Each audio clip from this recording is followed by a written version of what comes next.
to give a brand new talk today for those who have been to camps before. It's come up to me this winter, a question smacked me in the face. Did Jesus ever praise anybody? If you could find the people he praised, you'd find clear down in the center of that person what it was he praised, and then you would find what Jesus liked in people. There's no one that's written books or made some speeches, but once in a while they get some praise, some flattery, and some of it's genuine. Well, most of it for people like what Agnes and I are doing, it's always genuine, and we know it goes on to God, and so it doesn't bother us. In fact, Governor Youngdahl, who I know and admire very much, was giving an address before the National Temperance Association. I was one of the guests there. We all rose at the dining table when he came in. And he sat at the table with high folks up on the dais, and then when he got up to speak, again we all rose and did him honor. And he said, "This doesn't make me conceited because I have so many opportunities to have it taken out of me." He said, "I was down at a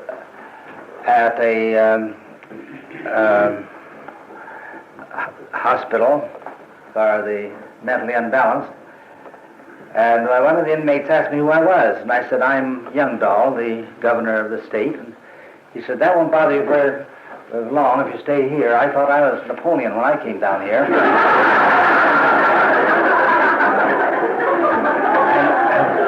So we can bow aside the praise of the men, but if any one of you had ever had Jesus stop and praise you, you'd remember it. It would be golden words. It would warm your heart. Your grandchildren and all would clear down to the 30th generation, never would forget it.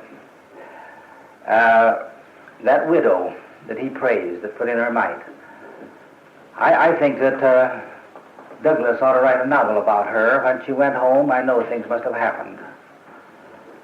Well, I found he praised 7 people. Only 7. And so I made a study to see what they had in common, because I couldn't find anything they had in common. They were different in race, in sex, in business, in profession, and everything else. 4 of them were Israelites, and 3 of them were not even good followers of Judaism. We might begin with the foreigners. One of them was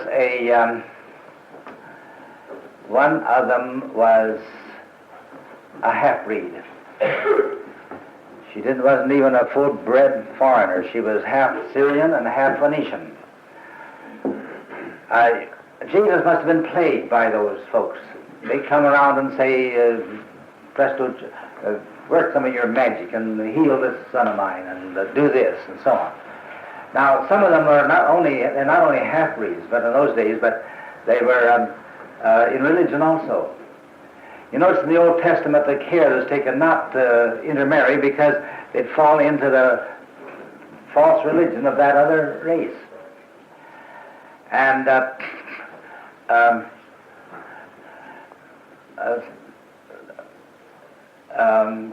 George Washington Carver was very sensitive to whether you had a whole faith or whether it was a half-breed faith. He couldn't work with people that had this half this and half that. A man came into him and said, "I want you to heal my son." He said, "I'm sorry, but I can't do anything for you." "Why is it why can't you blankety, blankety, blankety, blankety nigger you?" "Because I could feel your profanity as you walked into the door." Now, George Washington Carver had that sensitivity. Jesus had it, of course. He could tell about Nathaniel's character when he's still under the fig tree. And so, but he just had to brush them aside. There must have been hundreds of them come. You've got to first have this religion. You've got to be touched with the Holy Spirit. That's what we do here. You mustn't come and expect to be healed if you don't want to do anything else. But in this case, she was so humble, she said, well, can't you let us half-breeds that don't belong in the family of Judaism and the family of Jehovah, that understands your religion, that never heard anything about the prophets and the Psalms and all that, or the promises of God, can't you let us just, like the little dogs, lap up the crumbs that fall from the children's tables? Well, that complete humility, that willingness, that openness, why, he said, certainly, he praised that. The healing came. Then there's another. He was just the opposite. Full-blooded Roman. Captain, military life. I want you to, he came and asked him to heal his servant. Well, they said, now he meets the test, said the elders of the synagogue. See that synagogue there, the spires of it rising there? He paid for that with his own money. He craves to get on the inside of these things. All right, said Jesus, well, now what lever can you use? What lever? It's talking about levers. And these promises of God are great levers.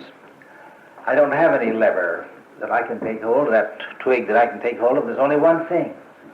The only thing I know is military science, and I know that in the Roman army that any command given by one in authority is always obeyed. My servant is especially obedient. He wasn't a servant, a bond servant. He's a slave. He will obey any command. He loves me, and he not only because it's my authority, but because of his love. He will obey any command. Now, I've heard it said of you that you speak differently than the scribes and the Pharisees, and that you speak as one having authority. Therefore, all you need to do is to give the word. Just give the command, and my servant will be well. And Jesus said, I haven't seen such faith, no, not in Israel. That's one of the greatest praises ever given. Greater the faith than that of John the Beloved, than Peter the Rock. Because he used the leverage, the thing he could take hold of, you see, and he used it. He praised him for it. The other foreigner was a Samaritan. He healed 10 lepers. Only one came back and thanked him, and he was a Samaritan. And that healing was permanent. We had a wonderful healing here many years ago, but we never received any thanks for it. I don't say we should have thanks, but we had to write. We finally, and I know they must have appreciated it. But now we hear that the lady is sick again, but it's a little something different. We want to pray for her again. On the other hand, there's a young man, as a minister, the child was dying of central paralysis, and phoned us long distance, and we prayed, and he's been at camps. And every month I get a letter, just with he's a very fat chap, with thank you, thank you, thank you, the great big round face with a big round grin on it. My wrote and said, you're wasting ink when you write that, thank you, thank you. All you have to do is write some ditto marks. So every month I get a postcard with some ditto marks and a great big round face. Well, he's gone up, everything comes to him. He's the most marvelous physician. He's the happiest man. Whenever he appears on the camp, he just sets them on fire. George McCaslin, they call him Mac. He came to Ohio camp. Why, I used to stay there the whole time. He's going to be at the camp at Pennsylvania, Rhodes Grove. They met 2 days, Friday and Saturday, before Alice gets there to lead them in rhythm Monday. They have a 10-day camp, and he's going to lead them in rhythm. And I think he'll lead them in song all the way through. Now, I just mentioned, though, if you don't have anything else, gratitude is a marvelous thing. Not to us, to the people, but to God. Then, now I'm going to tell you what I found in common is this, with these three. Everyone in some area of the life gave all that he was or all that he had. That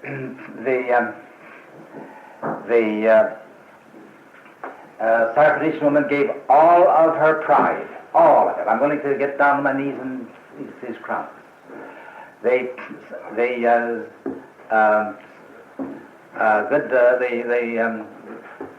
centurion gave all of his will. He said, my servant is just completely, he's a slave and takes command, but the soldier also takes a command. While I have been over me, he'll also have been under me. When I say to one, go, he goeth. His head's taken off if he doesn't. And if I say to one, come, he cometh. The same attitude, their will, they don't even have any will of their own. Same way with me. He gave all of his will to God, all of it, A-double-L. And the Samaritan gave all of his gratitude to Christ, A-double-L. The others said, I think that I was healed because, some of them said because the Venus was in conjunction with Mars. That's the day.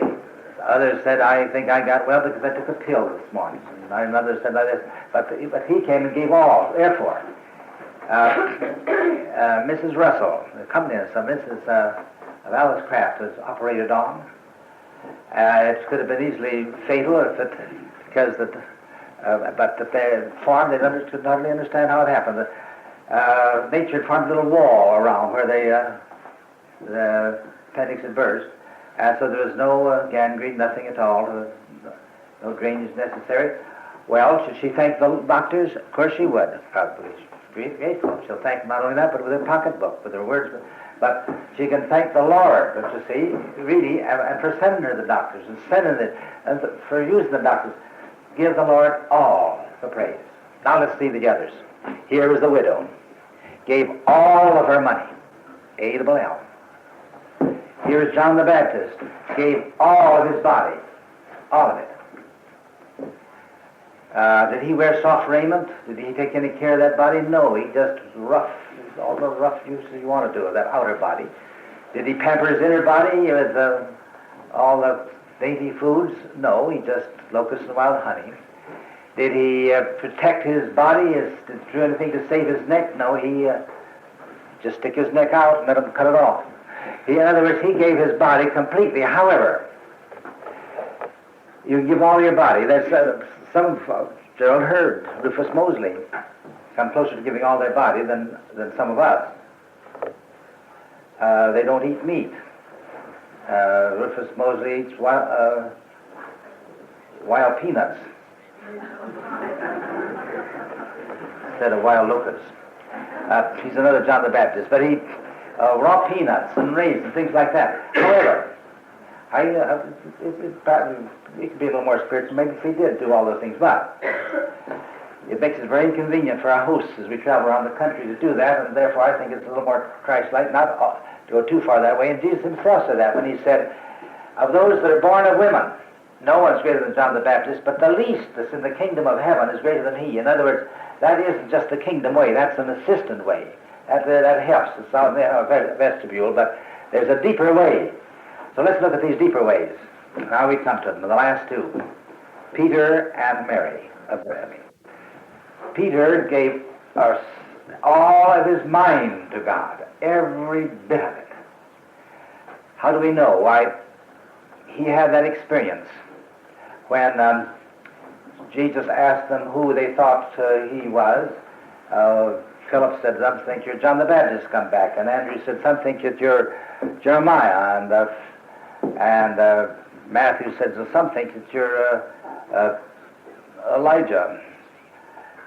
And the others said, well, some think you're the other prophet. And who do you think I... And Simon, he wasn't Peter then, Simon just made himself a channel, and he heard his lips saying, you are the Son of the living God.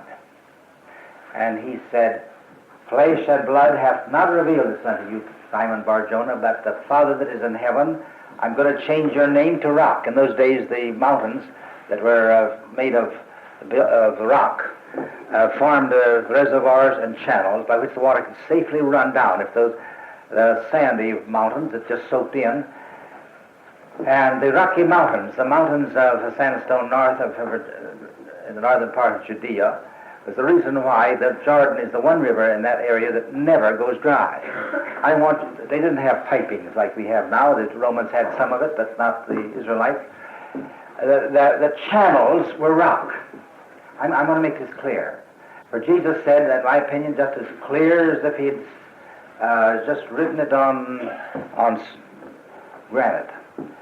I'm going to make you a channel by which God can speak and change your name to that, and I'm going to, upon which I shall found my church, and I want my church to have a ministry that tune in to the Father, and let not flesh and blood speak to them, but let the voice of God speak through them. I know that is what he meant. And some that will turn to their minds utterly to God. Being a teacher of creative writing, before I turned to Mary Bethany, who gave all of her heart, all of it, A-double-L, I want to speak of this one who gave all of his mind, A-double-L, because when I began to use this method in my creative writing classes, things began to happen. One of the girls used that method. Her mother didn't like it, took her out of the class. She's only taken this, she'd just come there for my class, of course, nothing else. She had been over to university, went to the university, and something about them, she was so cold, she came over just to take my work. She took this philosophy of mine and let these two stories right through her. 2 years later, I got a letter, said, I've been in hell for 2 years, my mother wanted me to do this work and that, but I met Zona Gale, and she asked me if I'd written anything. I showed her these two stories. She got them placed in Eastern magazines. O'Brien has selected one as the best short story of the year in his book for the best short stories written in America. My future's assured, and thanks. 10 years after that, I was at a banquet in her honor, in which all the teachers of literature and literary critics and writers of Minnesota were gathered. The Toastmaster was sitting beside some member of my Bible class, introduced us as we different ones had to speak. All the professors of literature, I think, had to give a little talk. And then James Gray, the great literary critic of Chicago, gave the main address. When he called on Glenn Clark, he said, I don't know him. He's a professor of English, I understand, at Callister, but there's a person here sitting beside me who says that he's a prophet. That's what my Bible class would put on me, possibly. And so I gave a talk. And then the Professor Beyer of Hamlin, and Professor Beyer said, I can verify that Glenn Clark is a prophet. 10 years ago, we were riding across from St. Paul to Minneapolis, and he said, I have a student in my class that someday is going to become the greatest fiction writer in Minnesota. He is a prophet. Anyone who can make their mind, the mind of God, I will prophesy right now that big things are coming to them and through them. I gave a series of, I began to teach my classes differently. I would give a lectures where I'd pray to God the first before I went in to give it, on how to put inspiration into writing on Tuesdays, and then I'd have my essay class write their essays on that, bring them on Thursdays. And one day a couple of students, the captain of the football team, Wesley Domes, and my star long distance runner, came up and said, why are you so sure we won't have a war with Japan here in the next 5 years? It was 1923, they were asking me. And I said, did I make that remark? He said, well, yes, and you spoke with such authority. And I said, well, the Lord must have said it through me then. Well, why were you so sure? And then I just silently asked God to help me. And I had the strange experience of hearing my lips say, because Japan as a military nation will be destroyed by an earthquake. And they said, how soon? And I heard myself saying within the next 6 months. Well, they turned on their heel and went out one door, and I went out the other, and I want to say very frankly that I was overawed and rather dismayed at what I'd said. But 5 months after that, I was in the little store, a little local store, buying some, and I saw Lord Hines out there in the block. He saw me, he turned, wheeled around, and was startled, and I went right in to see what happened after that. And I was standing a little fat adolescent clerk there. I'll never forget this incident. I want a spool of ONT number 4 white cotton thread. And Claude Hines said, how long do you know that? I said, ever since my wife tied this string around my finger. He said, no, I don't mean that thread. I mean that earthquake that happened last night that reduced Japan in one night from a first-class fighting nation to a third-class nation. Destroyed all its munition plants, all its shipbuilding plants. Now, if that only had happened in 1943, it would have ended the war earlier. I was rather hoping it would, but I didn't quite know how to ask the Lord how to do it. But at any rate, there he was. How long did you know that? And I said, I didn't know until you asked me. Well, of course, he looked at me for an answer. I said, I planted some corn this spring. My little 3-year-old boy watched me plant it, and I told him how corn comes up and leaves out and has corn. And so the next morning he went trotting out in his bare feet to watch the corn coming up, and to his dismay it wasn't coming up. So he crossed the alley to Mr. Mount's old cornfield of last year that they could do anything they wanted to with, and he got some old dry corn stalks, and he brought over and stuck some down and said, "See, Daddy, your corn's coming up." I said, "That's the way we professors do. We give you a thesis to write. You go to the old dry encyclopedias and other sources and bring a lot of footnotes in, and we give you a doctor's degree just on stuff that other folks accumulated." I said, "That's the way we do it in our colleges, but not in heaven. In the kingdom of heaven, the answer resides in the question, just like the corn stalk resides in the corn.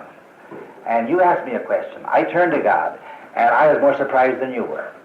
I know that Peter, he got his name because of that, changed, Simon, son of Jonah, was asked that question, and he had the same experience I had. He heard his lips saying, 'Thou art the Son of the living God,' and that to me is proof enough that Jesus is the Son of God. They wouldn't need any other proofs, even of the virgin birth or anything else.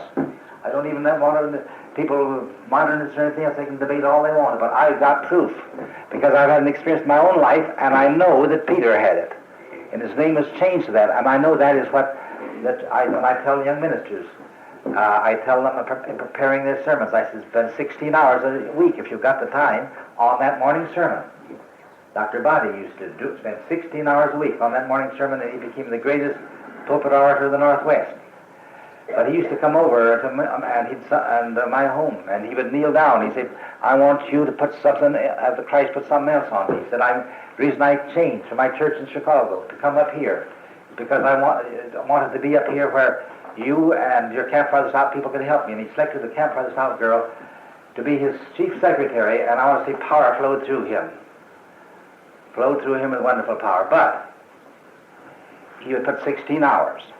However, I told him this, and I tell every young, leave at least 2 paragraphs in your sermon so loose that if you find there's something in the audience pulling something out of you, and God is wincing to speak through you, throw your whole thing aside if necessary, but at least 2 paragraphs. Have that ready to let God speak through.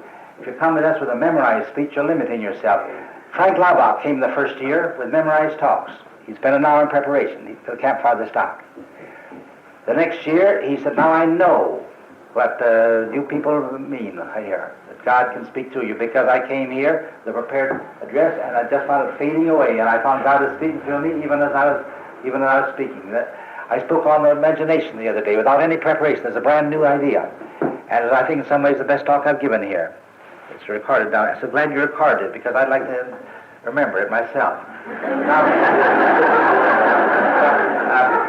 I advise these young ministers to prepare, be honest, but always be ready if the Lord wants to take charge. And this is what Frank Laubach did. Why, a book came through him. How many of you are stenographers had to work for him that year? Anyone that did any typing for him? He had about 6 of them working day and night almost. He said, "Why, I never knew anything. The way things come through me at these camps." And now he says he's the greatest. He is teaching 1 billion people how to read, 1/2 the world, with new languages. New languages. He's made over 150 new languages. A man who himself says that he was poor in languages when he was in college. God is using him. Well, he says there's only 2 things I'm interested in. One is the illiterates, and the other is the Camps Farthest Out. I don't know whether that's a compliment or not. Anyway, he comes back, and his boards want him to go to this gathering, and that says, "No. Just as soon as I land, I want to go straight up to that Portland camp." And then let's put our blessing on it. He's going to have a wonderful camp. He and Roland Sardaly and Louise Eggleston and Alice Kraft, we put a blessing on her last night to carry a lot of nectar and ambrosia from from our camp to just. We're going to have 2 camps now running abreast, clear through to the end. And it'll be something like dynamic symmetry, father and mother. We may bring a whole nation to birth here as we pray together. And she's a connecting link, like the little birds, bees that carry pollen and bring back honey. She's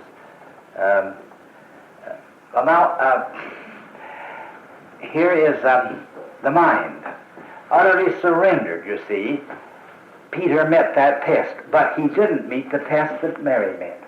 Mary sat at his feet and gave all of her heart to Jesus, through Jesus to God.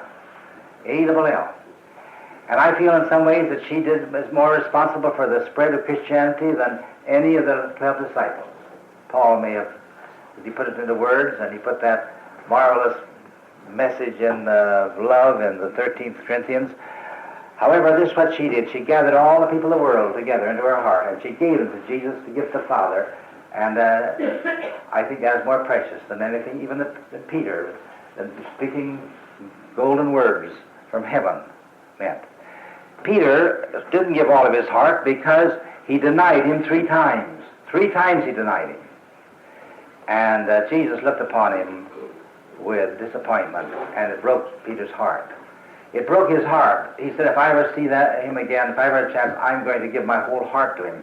So the next time Jesus did see him, when he'd risen from the grave, he said, do you love me, Peter, more than these? In other words, do you love me with all your heart? Why, you know I do. Then feed the men of the world. Do you love me more than these? Why, of course, then feed all the women of the world. Do you love me more than these? Then I'll feed all the children of the world. The sheep, and the lambs. He made him put to meet the test, and after that, Peter gave all of his heart. So in the long run, Peter gave everything. His mind and his heart, and later he gave his body on the cross. Well, now, what can we do?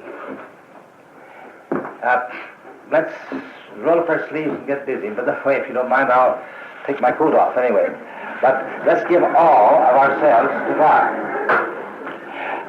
In one area, can you give all yourself? Perhaps you can't do it. Perhaps you don't like meat, and you say, well, at least I'll fast once in a while, and all that. Give me my body once in a while. That helps. Some of you say, I can't give my mind to God in that way, but I can I'm going to tithe, give my money to God.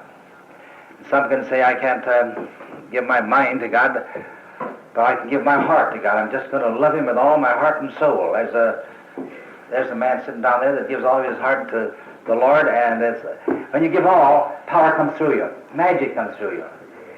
Agnes Sanford has given her hands absolutely to God, all of the hands to God. And when she puts her hands on you, it isn't the hands of Agnes, it's the hands of Christ.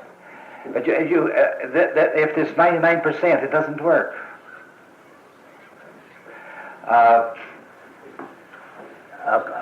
young country bumpkin back in the horse and buggy days took his girl out riding. Never done that before. He said, my, that popcorn smells good. He said, wait, I'll turn around and drive back closer so you can smell it better. Well, now that's the way, that really isn't all to it. An old toper was given a taste of near beer, and asked his opinion of it, he said, well, whoever called this near beer was a poor judge of distance. Now, he got too much just near religion. Now, Agnes was just near. She was a nice Episcopalian. You ever see a nice Episcopalian? They're rather near. They kneel down and up. It wears me out to go to an Episcopalian church, getting up and down so much, but it's good. If you don't have Alice Craft, I suppose it's next. but Agnes and her daughter married my son. I'm afraid she's going to get him to be a lot of exercises too now. They when they kneel down and when they do those things, it's real. And she likes to have somebody go and hear her husband preach before they come to be healed, because he gives a healing message, a real healing message. And they take everything there as real. Let's just take money, for instance. I had suggested you all tithe. That's the safest thing in the world. Well, I'd like to take a few places where we went beyond tithing, because I've gone beyond that now. But when we started tithing, 1924, I wasn't getting salary enough really for my family. From that moment, my salary just and everything seemed to double income. And they say the Mormons who require tithing, that no one who tithes willingly among the Mormons has ever suffered lack. And that's the one religious body that they didn't have to use, and they didn't need any WPA or any help from the government. The Jews tithe. They're the richest race in the world. The Unity School of Christianity have what they call a silent unity, and people write in for lack. Whatever that means, they want to help meet that lack. They said they've never received a letter from anyone who's a tither asking for help financially. They never needed it. So there's something about that. But I want to tell you what happens when you give all. I'm going to give you an illustration of it. And I'll begin that with using this mind business. Because when you say, after I gave all my mind to God, that's one thing, that's one area that I have done. I gave all my mind to God. I was such a poor speaker that you'll have to do the speaking. After that, people like to hear me speak. Before that, they didn't. Before that, nobody would wouldn't accept my articles, but after that, they accepted them. As soon as I gave all my mind to God, things came through, and you'll say, oh yes, that means that, obey God, and you will be successful and influence people. It will be a nice method, a means to success. No, it isn't. I want to tell you this very frankly. You're putting your neck out on a limb when you do this. You don't know what he's going to do with you. One day, I surrendered myself utterly to God. We were having a camp at Lake Geneva. Padua had been one of the leaders in the camp in the first part. We were going very high. That night, Glenn Harding and Lindemann singing, we were way up in the skies. I knew Lord would speak to me, and what did he do? He gave me a dud. I got so bored, hearing my own voice, discussing this theme I'd taken, I got so bored that I just finally put that theme aside and pulled up two other themes. Even then, I found I couldn't pull myself up much above the bottom of the hillside, and finally I said, well, rather than keep on talking, the temptation of a leader is, when he hasn't gotten this far, just keep on talking, hoping that after about 3 hours it may burst through. So I said, I take pity on you folks, and I'm afraid I've been a failure tonight. I feel like I've been sticking in the mud. I can't rise up, or else maybe somebody is using them, or you're in the mud, and I'm trying to pull you up. But let's end with a prayer. And when I got to, a man sitting on the back seat rose and said, I can tell you why you changed your subject. I'm on my way from Detroit to Winnipeg. I knew you had a camp in this area, and we were praying that we'd see the sign, but we missed it. We went on, and then my wife said, let's turn around, let's go back, and she saw it. And just as we sat down, you took up the two themes I come all the way from Detroit to get help on. I've got to leave it. I only had this hour. I've got to go right on. I've got to ride all night to get to Winnipeg. But I want to thank you for giving me just what I need. So then when the others had left, I went back, and we had a prayer. He said, I don't know that I deserve a prayer. You're looking at one of the worst lost souls there ever was. And so we had a prayer. 6 months later, he came to my office in St. Paul, and he said, I finished my work in Winnipeg, and I walked for every day past rows of saloons, not didn't go in one. Now I don't want to go back to Detroit. I'm afraid I'll get tangled up in that old gang. So will you pray I get a job here? So we prayed, and he got a job. And I want to say that later on, the business got bad in that job. It's a printing job, and they said, well, he said to the man, aren't you losing money? The owner, he said, yes, I am. I'm sorry. And he said, well, why don't you dismiss someone? I said, well, I hate to do it. He said, well, I'm the last man. I think you ought to dismiss me. He said, well, it wouldn't be fair to you, I feel. He said, well, why don't you dismiss? I'll leave. Say, next month, 1st of May. And he said, but before I go, I want to go down to Wisconsin. I think I can get a big job printing down there. He said, oh, there's no chance. I said, I just believe God will help me do it. The boss was kind of surprised the way he talked about God so much, but he got on. He said, now this is the last trip I'm taking. I'm going to go deluxe. And he went into the chair car. And President Cowling was there, and he said, by the way, come into lunch with me. And he said, I wonder if you'd willing to, I have my eyes on you. I wonder if you'd like to come down and do business for the business managers and field agents for Carleton College. He said, I always wanted to be associated with the college. Well, when could you come? I said, well, 1st of May. All right, signed right up, just like that. He went down, and in 5 minutes he got that big order from that company in Wisconsin, brought it back, gave it to that company. Now, why am I talking about this man? It's because he did one thing that was very impractical. He became known, by the way, as about the most spiritual man, layman in the Twin Cities. He was in demand everywhere. And here it was. I gave a flop as a speech, but I saved a soul. Don't you see what I mean? You don't have to be brilliant to do this. If you put your mind in the hands of God, sometimes you'll say some of the stupidest things, won't you? And but there'll be the best part.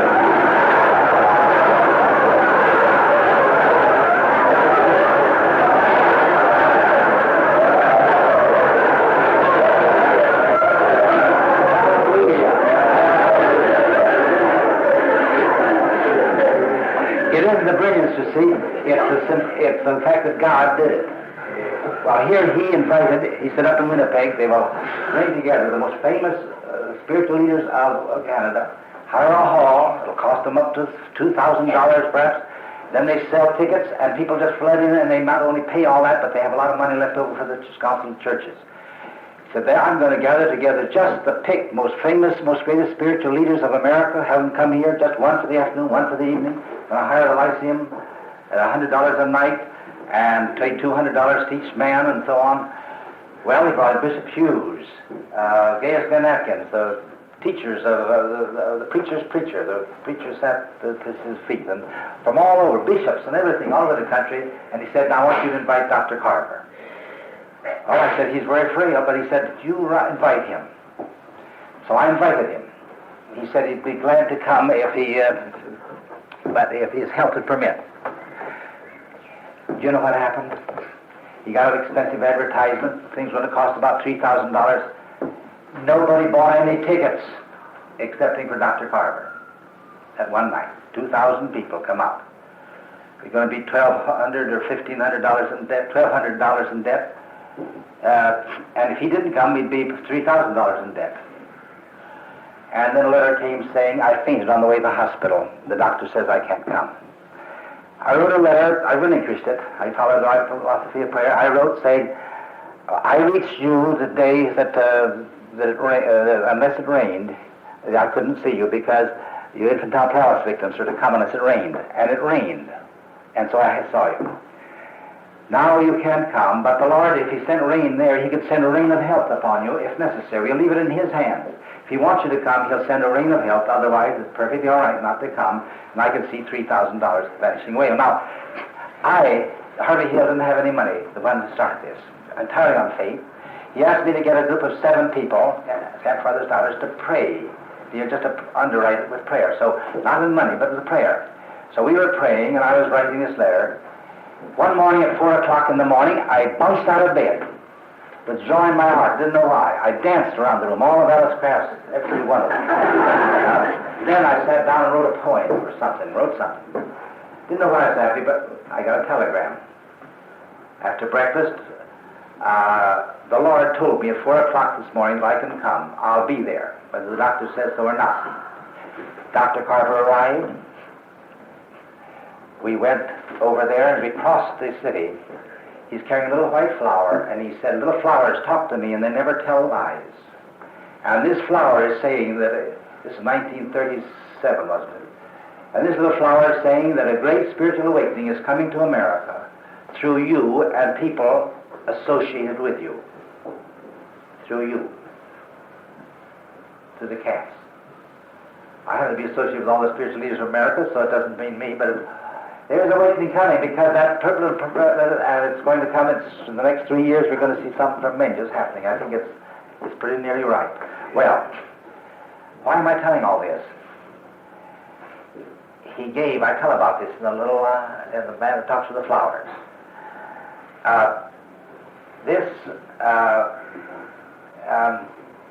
When it was all over, we found there was a debt of $1,200, and Harvey Hill couldn't pay it.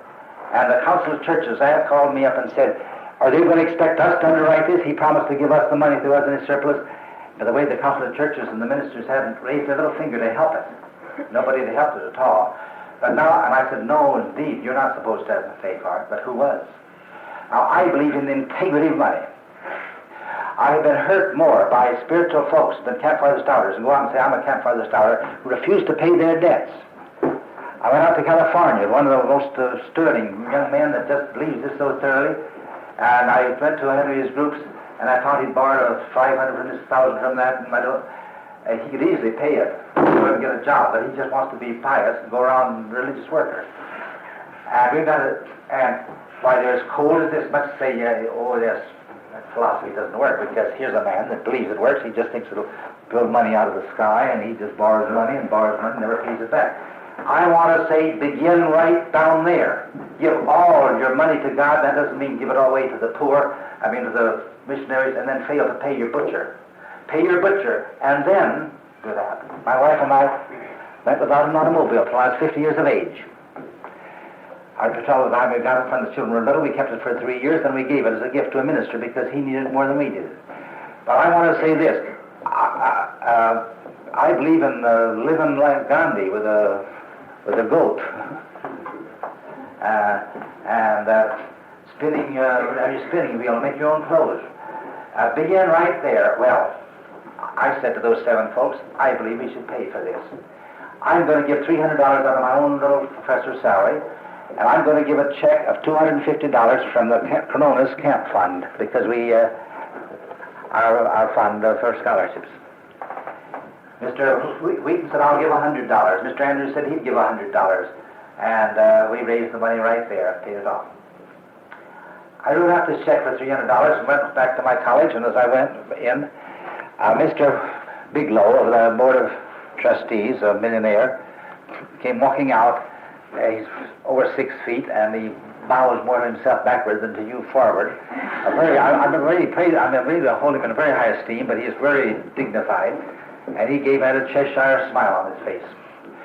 I went in and asked, and my cousin, the John Porter Hall, the registrar, said, Mr. Bigelow just rose from a chair here. He'd been sitting there for an hour. And he said, I never was so happy in all my life signing my name as I've been this last hour.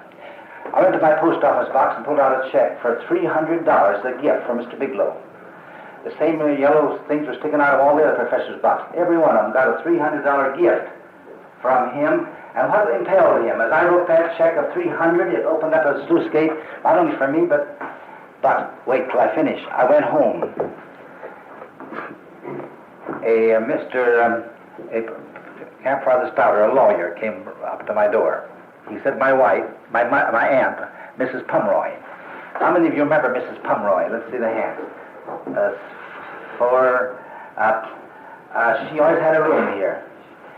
And she said he's not expected to live long enough to come to camp next year, and she wants to have the pleasure of seeing her money go out before she goes. She wants me to give a check, write out a check for $250 for the Camps Farthest Out. Now this, actually, here I've just written out a check for $250 from the camp, and here it comes in. And she said she also wants a check, write out a check for $250 for your Bible class. I went to my Bible class the next Sunday, and Mr. Wheaton said, I've got something startling to tell you. A lawyer from New York came to my office, and he said, you know that you have $100 if you don't know you have? And I said, no, I just wrote out a check for $100 that I know I don't have now. He said, I make my business, my living, out of finding lost money, and you're to pay me half, $50 of it. It's down here in the Citizens Bank. He said, I never put any money in the Citizens Bank, but you come along here. Yeah, they went up to the cashier, and he looked it up. He said, well, yes. 35 years ago, $100 you put in the Drover's Bank. Yes, it failed. Oh, no, it wasn't failed. It was absorbed by us. And he said, well, write out half for him and half for me, which he did. And then the cashier touched him and whispered, said, when you said goodbye, you come back to him. You come back here. And he came back, and now he's writing out another check. He said, this is the interest, $83. Mr. Andrews' money came in much bigger than any of us. Came back with thousands for him. I won't go into detail about that. But the point was, I'll tell you here was an incident. However, you won't find it duplicated by just saying, go to, I'm going to see now. I'd like to have $100, $1,000. So I think I'll write out a check for $100 and give it to the China Relief, and then I'll expect tomorrow to see this come in. I want to say, first place, we stepped into an area where we turned the other cheek. When you go ask for 1 mile, we went 2. In other words, we were asked to pray. And we went the 2nd mile, actually, to give not only our frankincense, but we gave our gold and our myrrh. We went even more than all. Then we gave up to the limit, and it was all for a good cause. It was a crusade for Christ. People like Dr. Carver and this Harvey Hill, who was so utterly surrendered, which is the whole thing all the way through. Now there's power at this camp because every one of you are giving all the best you can in some area. Frank Labach. Pray for him when he leaves this camp in the East. We always have to pray for him. He's just like a little child. He doesn't understand the world, although he's out in it so much. When he leaves the Camp Farthest Out, he left this Camp Farthest Out, went down to Chicago to speak to all the ministers of Chicago, and he assumed that they'd have the same faith that you had. And he started right where he left off, and people in the back seats said they'd noticed this minister say, you know, he's a real crackpot, isn't he? He actually believes prayer can be answered. And the point was, and he felt that coldness. And he went down to Denver and he spoke after he'd been in Estes Park.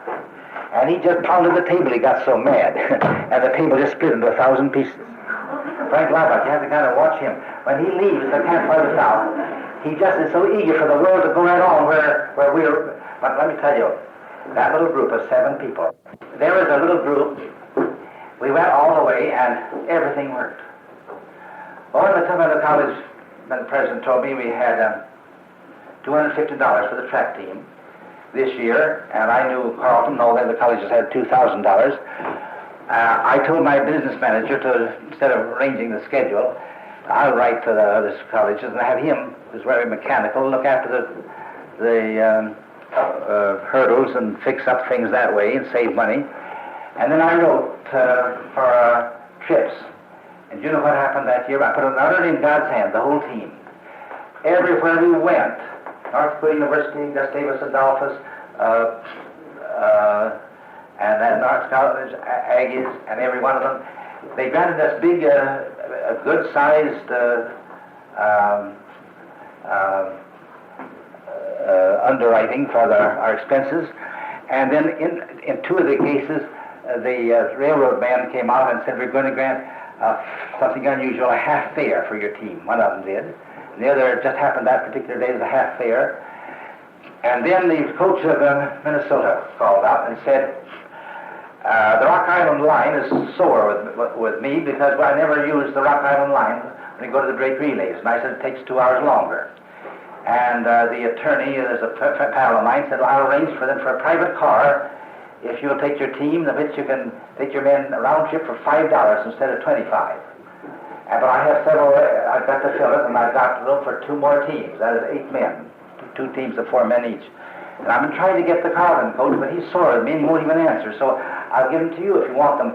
I didn't think it could take me up to the Drake Relays. $5. We took 2 teams.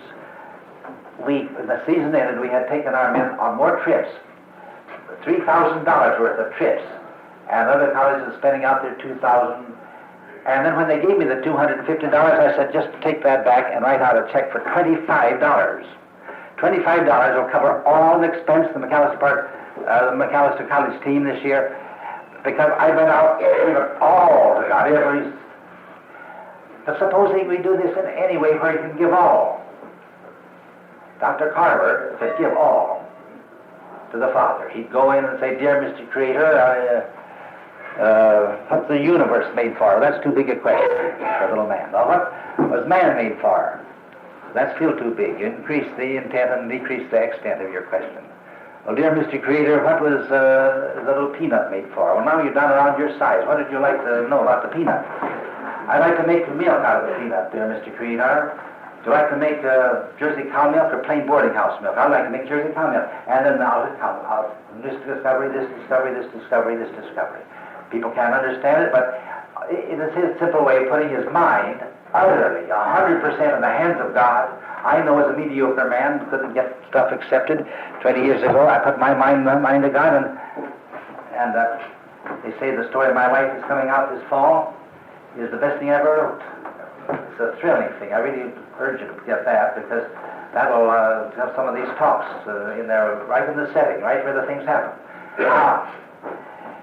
The simplicity of Dr. Carver, the Negro race, when they do have this, they go far, and the Indian race. When they pray for rain, rain would come. Now, that's the thing I couldn't always trust. And, but when we had our first camp in Alabama at Cook Springs, the dust was 6 inches high. There hadn't been any rain in Alabama for 2 months. The wind would blow that dust in through the open windows on our tables, our dining room tables, and at the middle of the camp, we decided we just have to pack up and leave. Alice Craft was there, Dartmouth Harding was there, Star Davy was there. We had a wonderful team. And then an old man, about 90, Dr. Adams, said, well, I've been with the Hopi Indians, and when they pray for rain, it always comes. He said, I detect there's enough faith on this camp if you only had the simplicity of those Indians. So how do they do it? It's just 6 of us. Stardealing, Glenn Harding, myself, and 3 others were standing with him by the piano.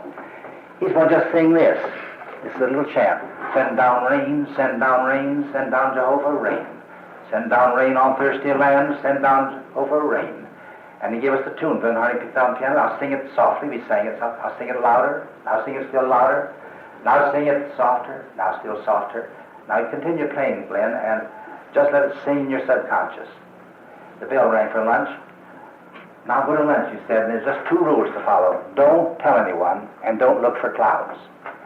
As we were walking to the dining room, I peeped. There were no clouds. Absolutely no clouds.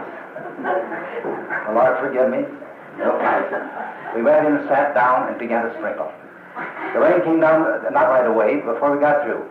A steady rain just for an hour and settled all the dust. Were we the happiest persons the whole campus saved? But we'd learned something. When you go when everyone in the group can go out all the way, anything is possible. Amen. If one of those persons had scoffed, it wouldn't have been. Or followed us just a good Caucasian style that just didn't let go. But we did. Then one of our men got in the car and went into the city, and he came back, his eyes were popping out. It just rained on our camp. Well, that night we told the whole group, and they all rose to the same height. We sang that little song, up higher. That night it rained on all of Alabama. 2 years ago, no, not 2 years, 4 years ago, I can't remember when it was,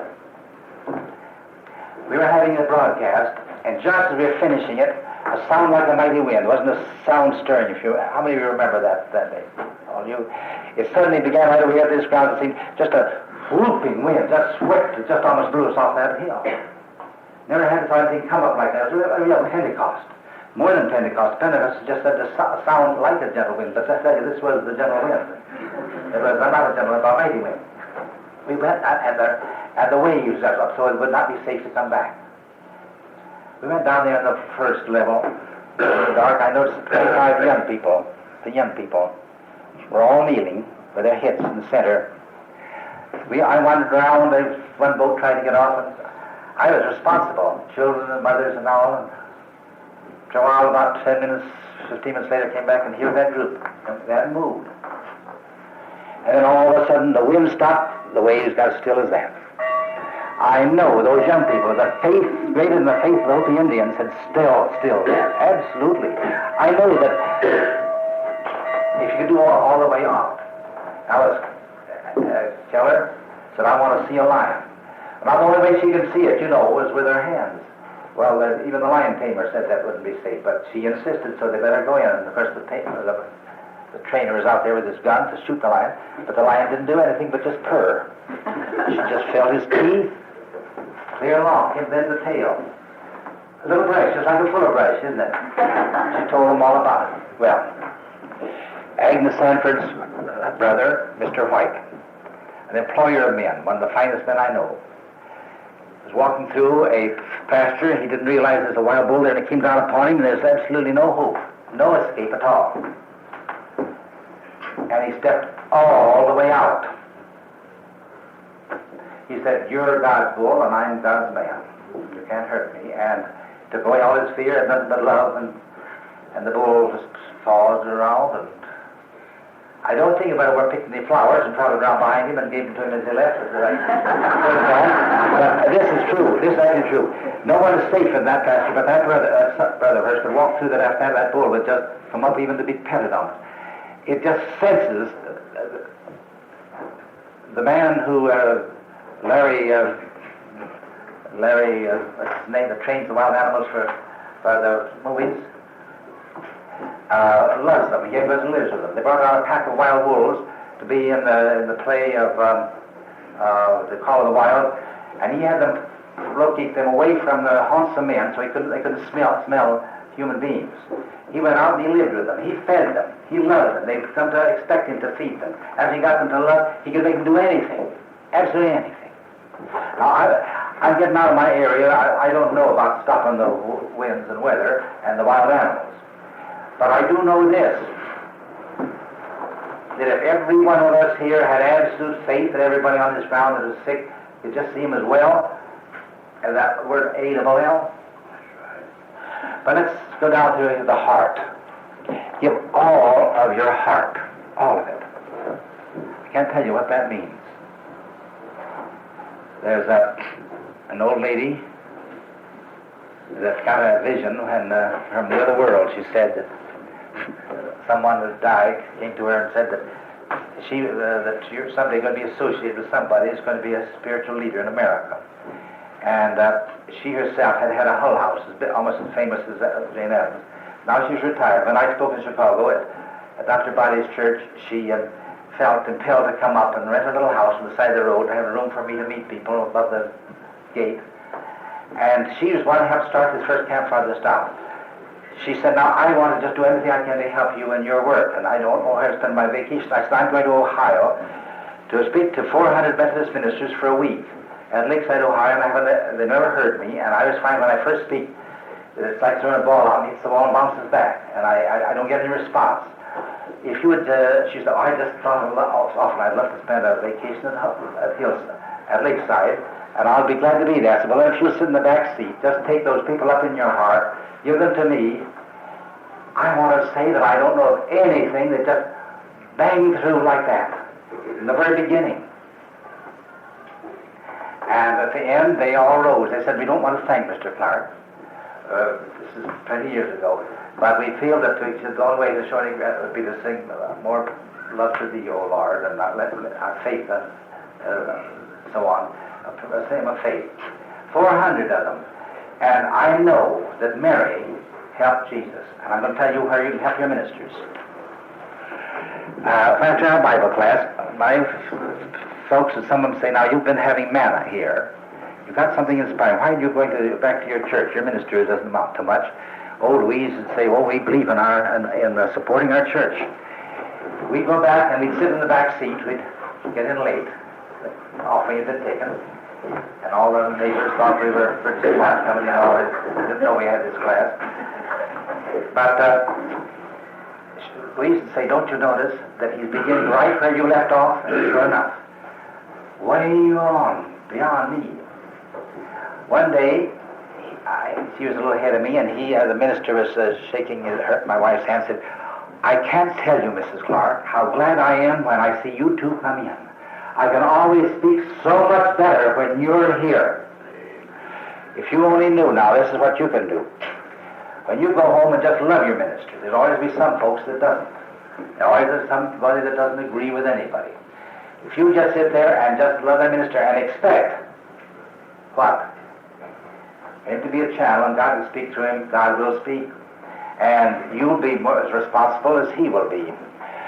Jesus himself said that when he sent out the 70. If they accept you, if they receive you as a righteous man, just a nice goody-goody man, get up and give a nice little moral sermon, they'll get a nice little righteous man's reward.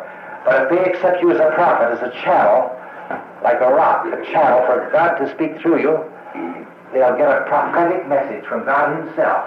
It depends upon you, and that's what your heart does it. Your heart. Thank you for listening to this message from the CFO Classics Library.